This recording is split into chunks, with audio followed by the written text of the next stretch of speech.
everybody. A warm welcome to Amazing You podcast and YouTube channels, where stories of resilience, triumph, and unwavering hope come to life.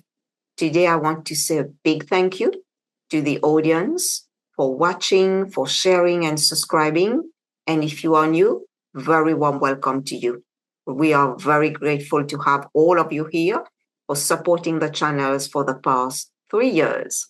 So in each episode, we dive into the inspiring journey of individuals who have faced the toughest challenges heads on and emerged victorious. Our aim is to be a beacon of inspiration, offering a guiding light to those navigating through difficult times. And whether it's you today dealing with health challenges, professional setbacks, or personal struggles, this channel is dedicated to uplifting your spirit and showing you that even in the darkest moments, there is a path to hope and triumph.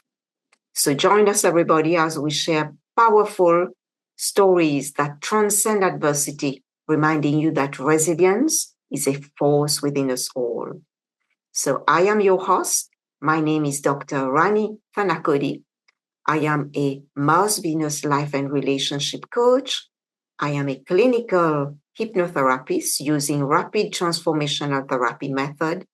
I am a breathwork coach, tarot reader, astrologer, past life regression practitioner, and life force compassion practitioner.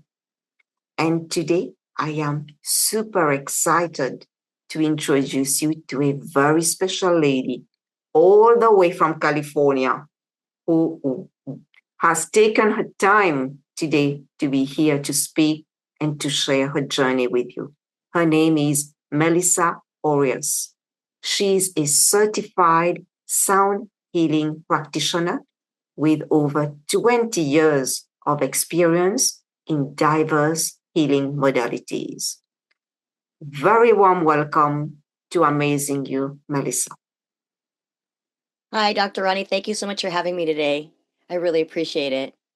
I am super excited because what I've experienced with you 2 weeks ago, the sound bath healing session that you gave me, it was mind-blowing. And I am looking forward to my next session with you. So that's why I say I need to let the audience know who is that amazing lady, that wonderful lady, because what you are doing is super powerful, because I felt every part of my body when you were playing those bowls. Oh my God, it was really out of this world, I would say. Yes. So I would like you to tell us a bit more about your beautiful career path, Melissa, from being being in interior design to transitioning to high tech as an operation analyst, and then to become a sound healing practitioner. Tell us more about that beautiful journey. So I graduated from college with an interior design and housing degree. I worked in that industry for probably 8 years and realized that I wasn't really, it was during a recession when I graduated. There wasn't a lot of opportunity. I had a friend that offered me a job at a high-tech company, and I went for it and I got the job, and I've been in high tech now for over 26 years. But I also realized along that way that high tech, even though it was able to give me financial stability, it wasn't something that I really loved. I met a friend in my while working in high tech that actually has now become a really dear friend and my business partner, and she introduced me to spirituality and meditation and put me on that path. And we studied many different modalities together. We learned about healing modality called Bell Baspata,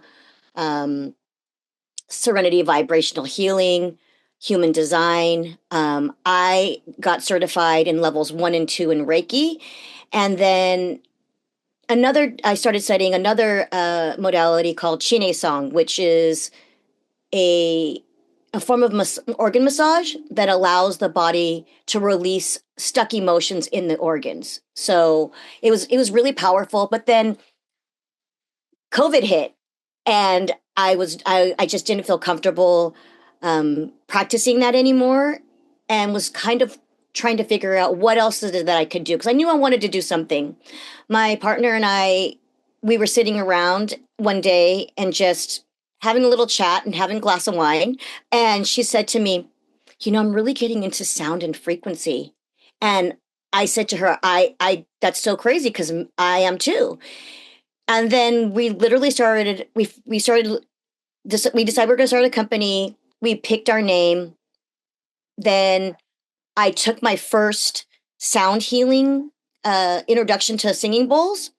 And then within 3 months, we had our first event. So in our events, we teach people about how sound and frequency affect the body. We do vocalization exercises. We talk about Dr. Emoto and how his experiments that he conducted with water, and how sounds affected the water, and how it can create snowflakes or in different shapes in the water.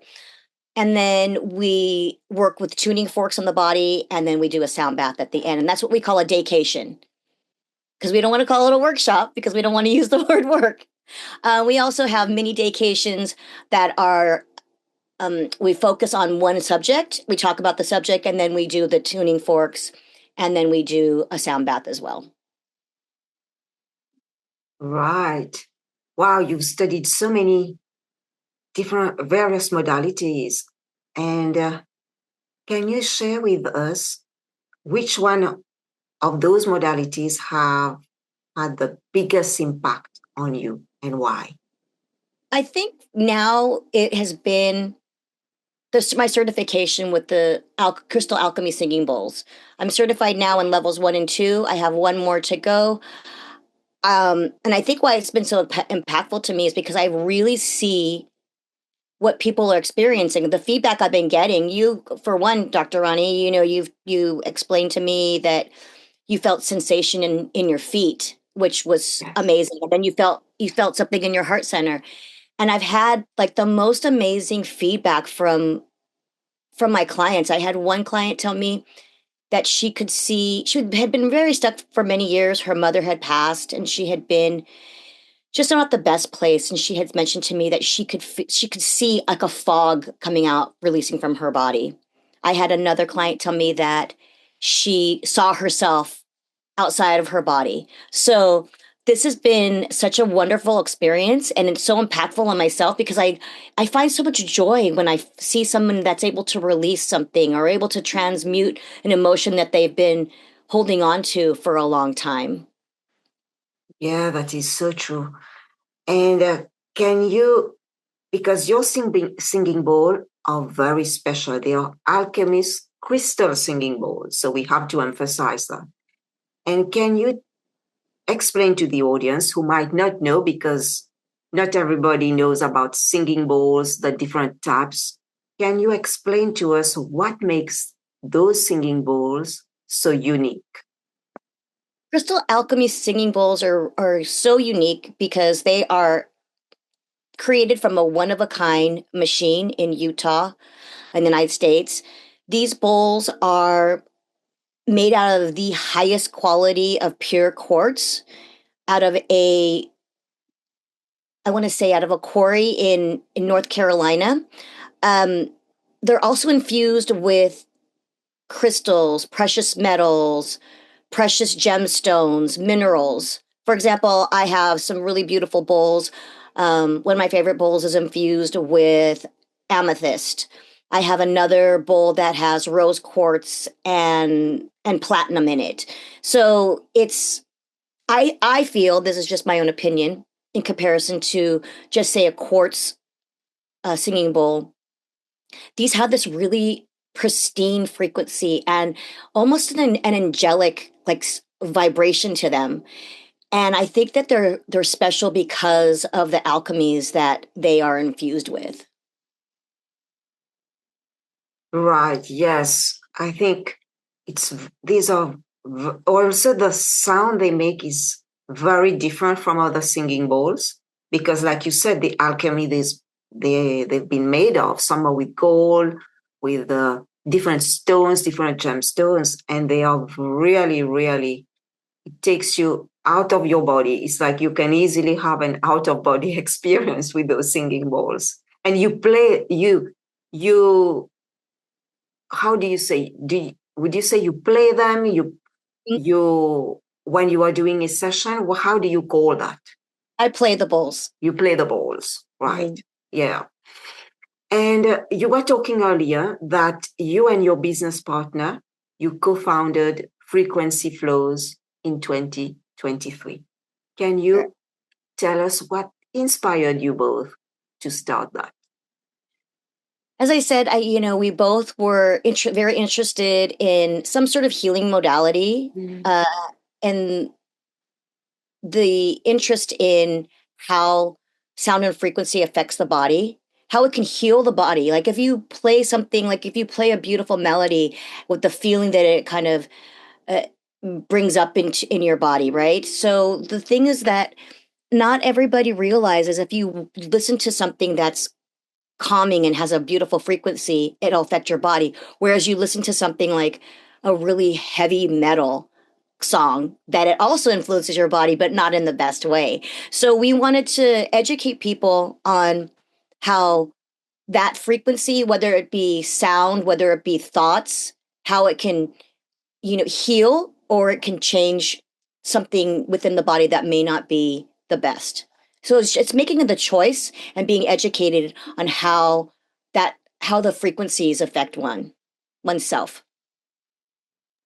And from being from level 1, level 2 practitioner, what did you discover about yourself? I think it's a very personal question during your training of the singing bowl.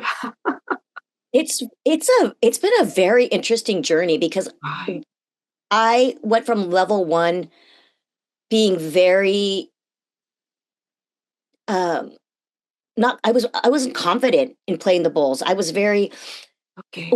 let me explain about the training. The training, my Geraldine Glass, who's my instructor, she's amazing. She really gets you out of your comfort zone, and she has you involved with exercises that I would not feel very comfortable normally doing, like making sounds and and just getting like emotions out that we don't even know that we're holding on to, which I didn't expect that. I thought we were going to just be in this class and we were just going to learn how to play the bowls. Yeah. But she really got me out of my comfort zone. And I think why she did that is because so that I could play the bowls with more confidence. When I got to level 2, I wasn't as nervous about about playing my bowls in front of others, because that was kind of, I was always concerned about, oh, am I playing the right note? Am I playing the right combination? Am I swirling too fast? It was all these things that were going through my head. By the time I got to level 2, I felt way more confident about the way that I was playing the bowls.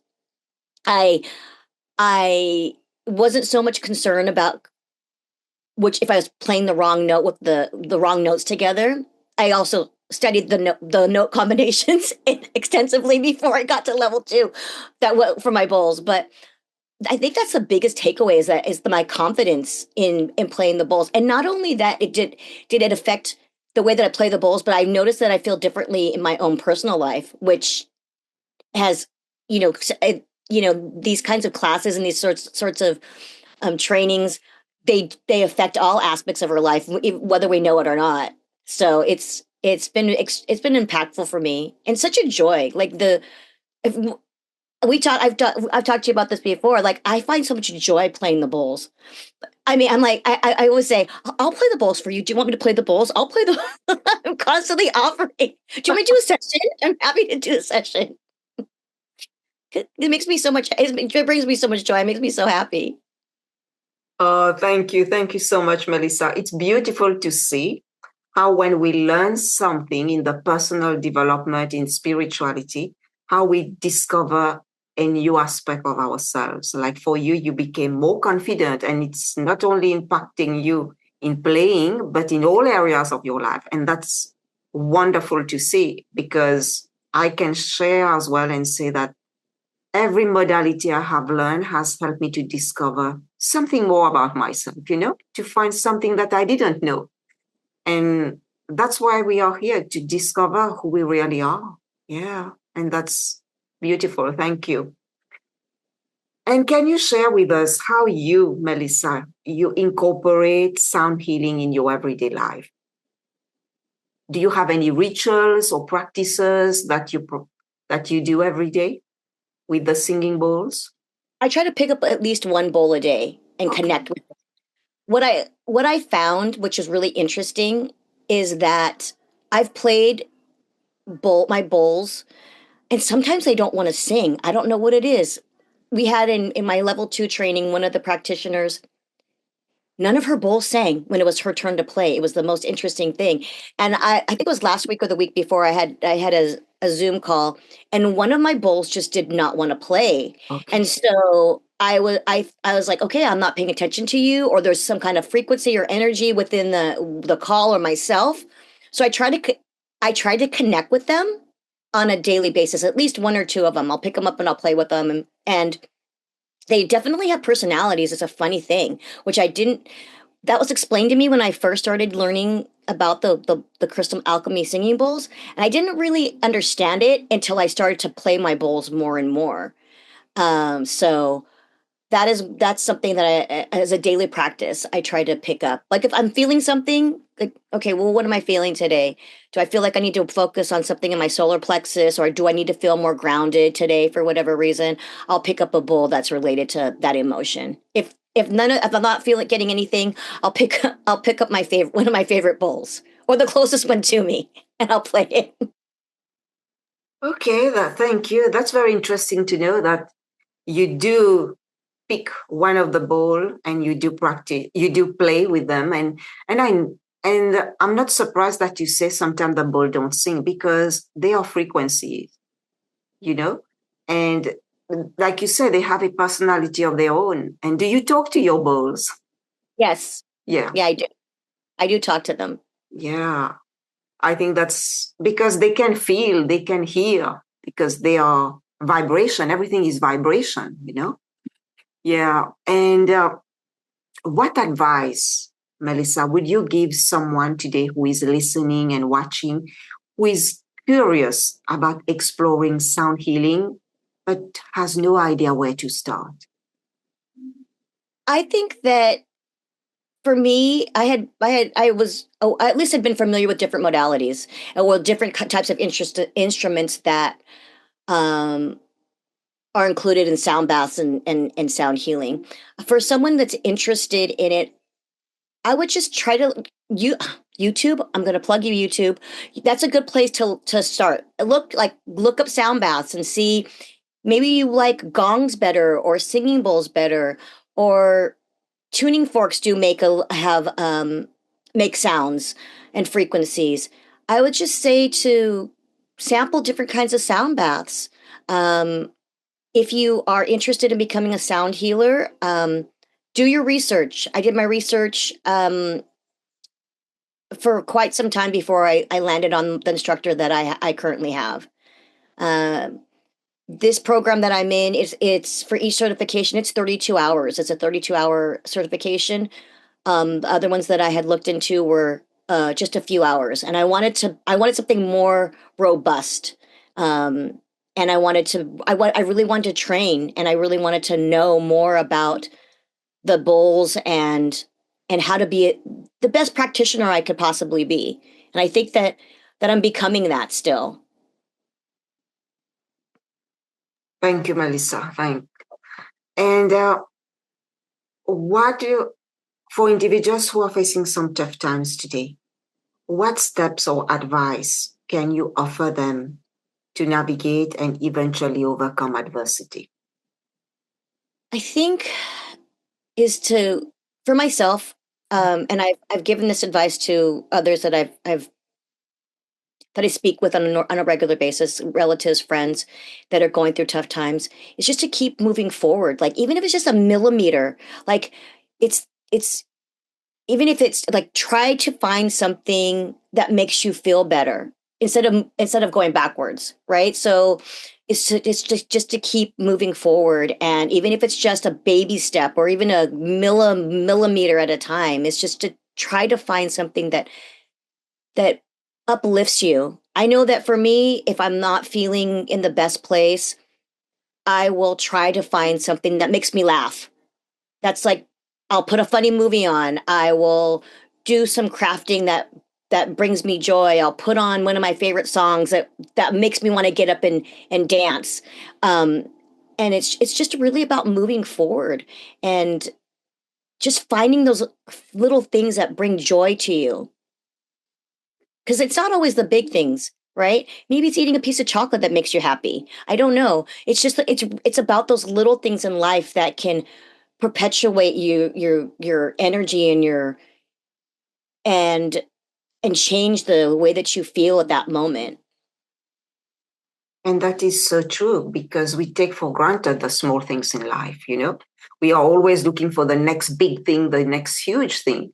But the little things can give us a lot of joy, like really enjoying a cup of tea or a cup of coffee, you know, or looking at the sunset that I've been doing when I went home. It was so beautiful to just watch that a few minutes before the sun sets. Oh, it make your day, you know, just something little. Yeah. Thank you so much. Thank you. I think And too.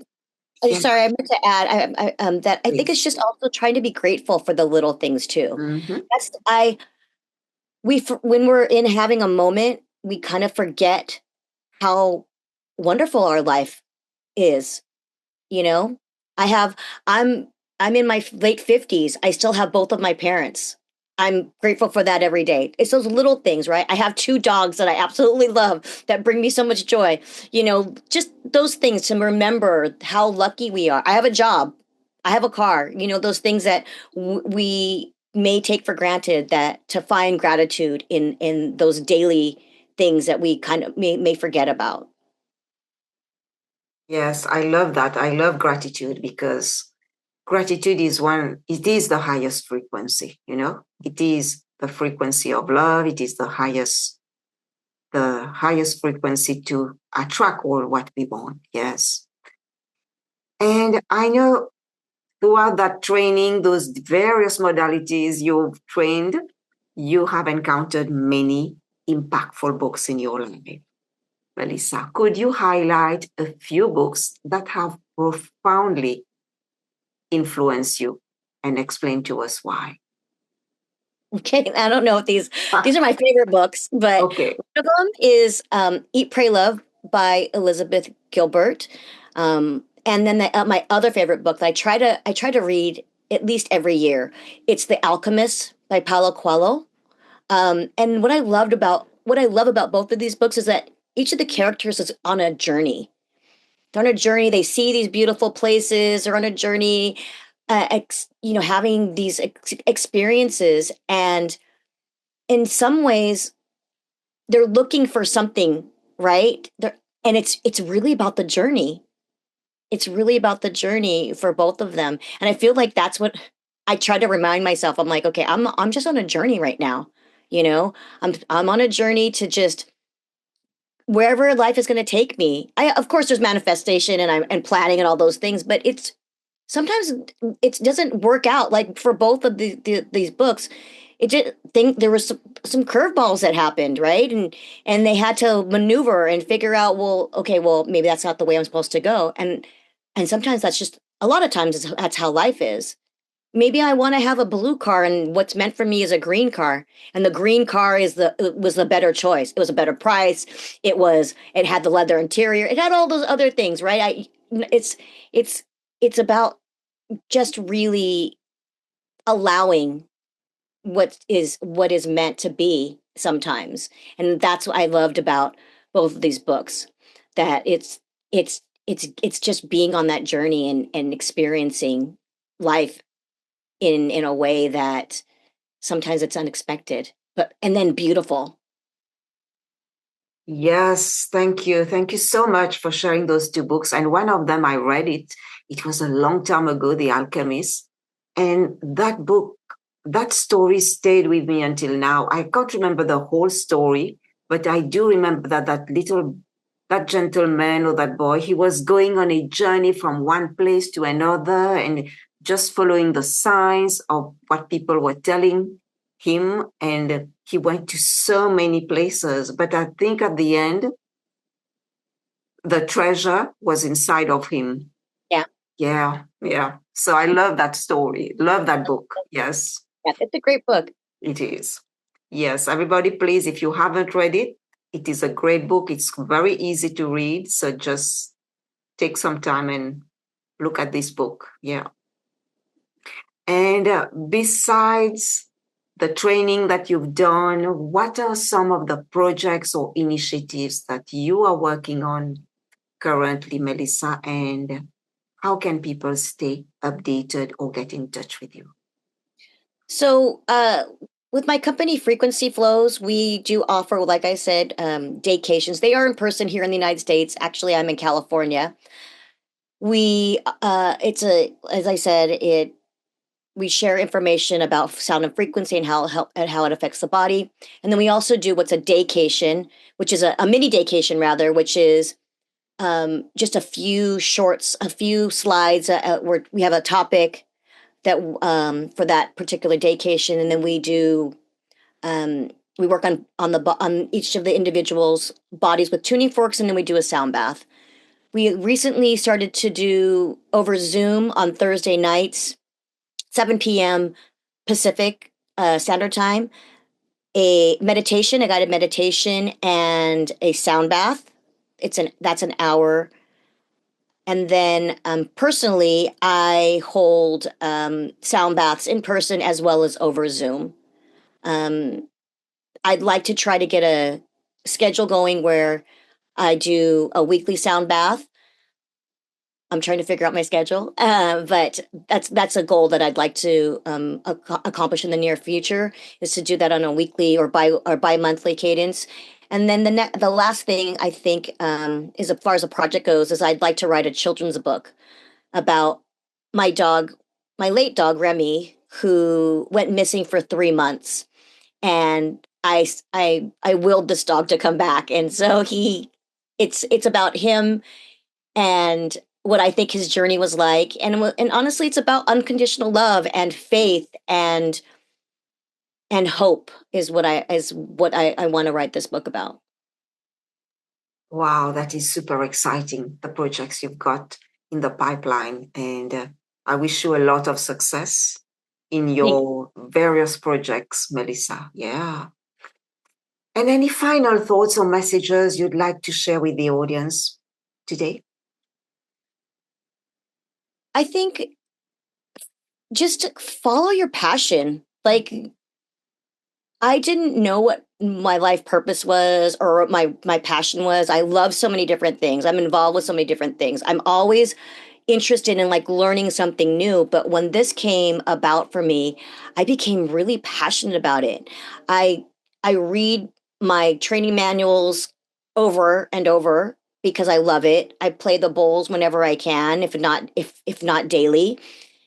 And my advice is just, if you haven't figured out what you're passionate about or what your purpose is, it's just to keep looking, because our time is so short here. You know, what I realize is our time is so short here, and I want to spend the time that I have doing something that's of purpose and can be of service, and something that I also really, really love. So try to look for those things. Try to figure it out what it is that you really love, because it will bring so much joy to you. And and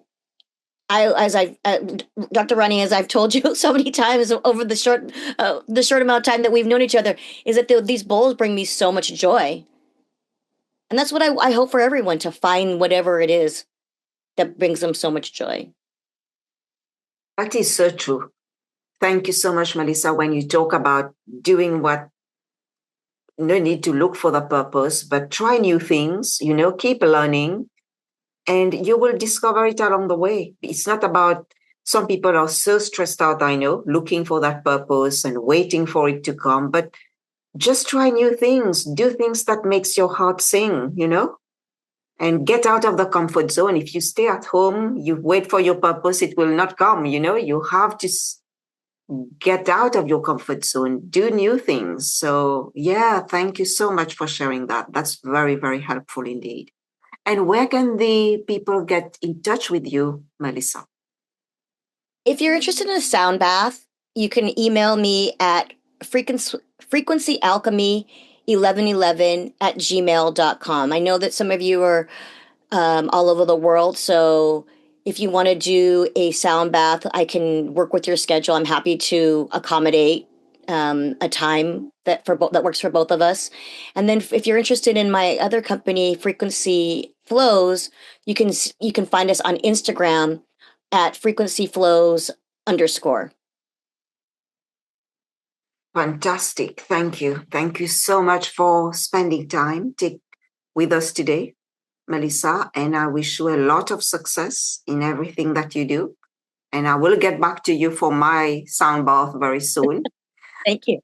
And I would highly recommend everybody to have an experience of a sound bath with Melissa. It is a very special experience you will have. And I would like to say huge thank you to the audience for watching, for sharing, and for subscribing. And remember that you are amazing. You have always been amazing, and you always will be amazing. Take care, everybody. Bye-bye.